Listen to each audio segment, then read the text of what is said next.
আমি শুভেন্দু অধিকারীকে 5 লক্ষ টাকা চ্যালেঞ্জ করছি। তুই যদি মায়ের দুধ খেয়ে থাকিস, আমার এই চ্যানেলের মাধ্যম দিয়ে চ্যালেঞ্জ করছি, তুমি যা বলেছো সমস্ত কথা সব মিথ্যা কথা। কোন মুসলমান রাজা বাদশাহ কোনো দিন কোনো বিদেশের মাটিতে একটা ভারতবর্ষের একজন মা একজন বোনকে বিক্রি করেছে?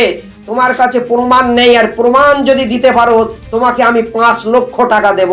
এবং ভারতবর্ষের মুঘল সাম্রাজ্যরা এ দেশের উন্নতি করেছেন, এ দেশের সেবা করেছেন, এ দেশের মানুষের স্বার্থে তারা কাজ করেছেন।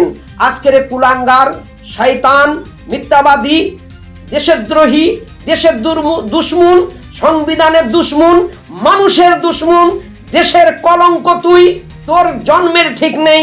তুই আজকের কালকের টিএমসি করেছিস, আজকের বিজেপিতে এসেছিস, কালকের তুই গরুর গোস্ত খেয়েছিস, আজকের এসে তুই সাধু সেজেছিস। তোর নীতির ঠিক নেই, তুই নীতিহীন, নীতিভ্রষ্ট মানুষ একটা। ভারতবর্ষের মুঘল সাম্রাজ্যরা এ দেশের ক্ষতি করেছে। তুই যদি একটা প্রমাণ দিতে পারিস, 5 লক্ষ টাকা আমি তোকে দেব। আর যদি না প্রমাণ দিতে পারিস, দিবালোকে রাজপথে তুই নাক খত খাবি শুভেন্দু অধিকারী। আমি তোকে বলে দিলাম, সাবধান হয়ে যা, তোর জিভ টেনে ছেড়ে নেবো তোর। তুই কত বড় মায়ের লাল হয়েছিস, তুই দেহরক্ষী বাদ দিয়ে, পুলিশ প্রশাসন বাদ দিয়ে একা তুই আয় দেখি ওই সব কথাগুলো তুই বল, তোর জিভ টেনে ছেড়ে নেবো তোর। সাবধান হয়ে যা। তো বলতে চাই, এই ভারতবর্ষের মুঘল সাম্রাজ্য আজকের এই দেশের যে তাজমহল, পৃথিবীর 7ম আশ্চর্যের একটা আশ্চর্য তাজমহল এই ভারতবর্ষের মুসলমানরা তৈরি করেছেন, যেখান থেকে বছরে মাসে প্রায় কম বেশি 5 কোটি টাকা এই ভারতবর্ষের সরকারের ফান্ডে যায়। এই ভারতবর্ষের মুঘল সাম্রাজ্যরা এই লালকেল্লা তৈরি করেছেন, আপনার ফতেপুর সিকরি তৈরি করেছেন, কুতুব মিনার তৈরি করেছেন, যেখান থেকে কোটি কোটি টাকা ইনকাম হয় ভারতবর্ষের সরকারের ফান্ডে যায়। সেই ফান্ডের পয়সাগুলো তোরা খাস, তোদের সনাতনরে খায়, আর তোরা মুসলমানদের তোরা বিরুদ্ধে বদনাম করিস। তোদের কোনো এই রকম পৃথিবীর 7ম আশ্চর্যের একটা আশ্চর্য তোরা তৈরি করেছিস, নজির একটা দেখা দেখি।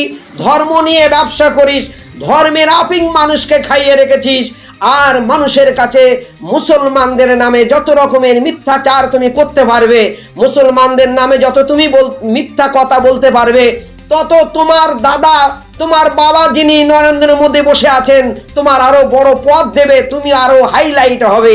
এখন তো হাইলাইট হওয়ার ভালো সময় এসেছে। মুসলমানদের বিরুদ্ধে যত যে বলতে পারবে, তাকে ওই দেশের কুলাঙ্গারেরা বসে আছে আরএসএস বিজেপি, তাকে বড় পদ দেবে, তাকে আরো পুরস্কৃত করবে।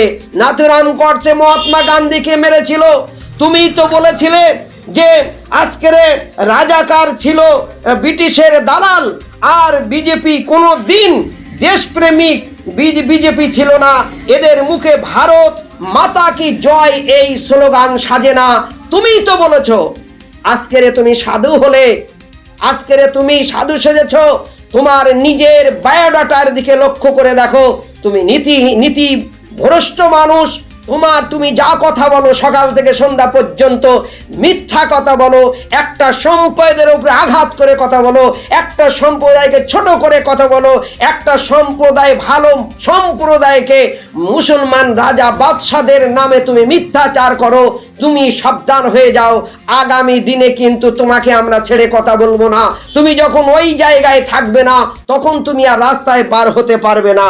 তাই আমরা বলতে চাই যে আপনার ধর্ম রক্ষা করার জন্য আর যারা অবৈধ অনুপ্রবেশকারী এরা জমি দখল করছে, উনি বলছেন যে সীমান্তে আপনার সেখানে নাকি শাঁখ ঘন্টা বাজে না, সীমান্তে নাকি সেখানে কোনো পূজা আস্তি হয় না, তাদের উপরে নাকি অত্যাচার হচ্ছে, নির্যাতন হচ্ছে।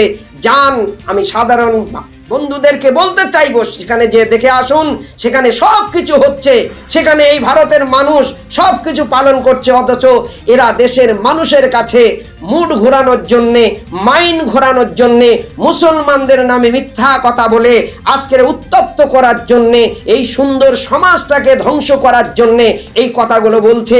আমার এই চ্যানেলের মাধ্যম দিয়ে আমি দেশবাসীর কাছে আবেদন করলাম, এই সমস্ত মিথ্যাবাদীদের হাত থেকে আপনারা সাবধান থাকবেন। এরা যে সমস্ত কথাগুলো বলে আপনারা জাস্টিফাই করবেন, প্রমাণ নেবেন, তারপরে আপনারা বিশ্বাস করবেন। এই পর্যন্ত বলে আমি সকল দেশবাসীর দীর্ঘায়ু সুস্থতা কামনা করে আমি এখানে সংক্ষেপ করলাম। আসসালামু আলাইকুম ওয়া রাহমাতুল্লাহি ওয়া বারাকাতুহু।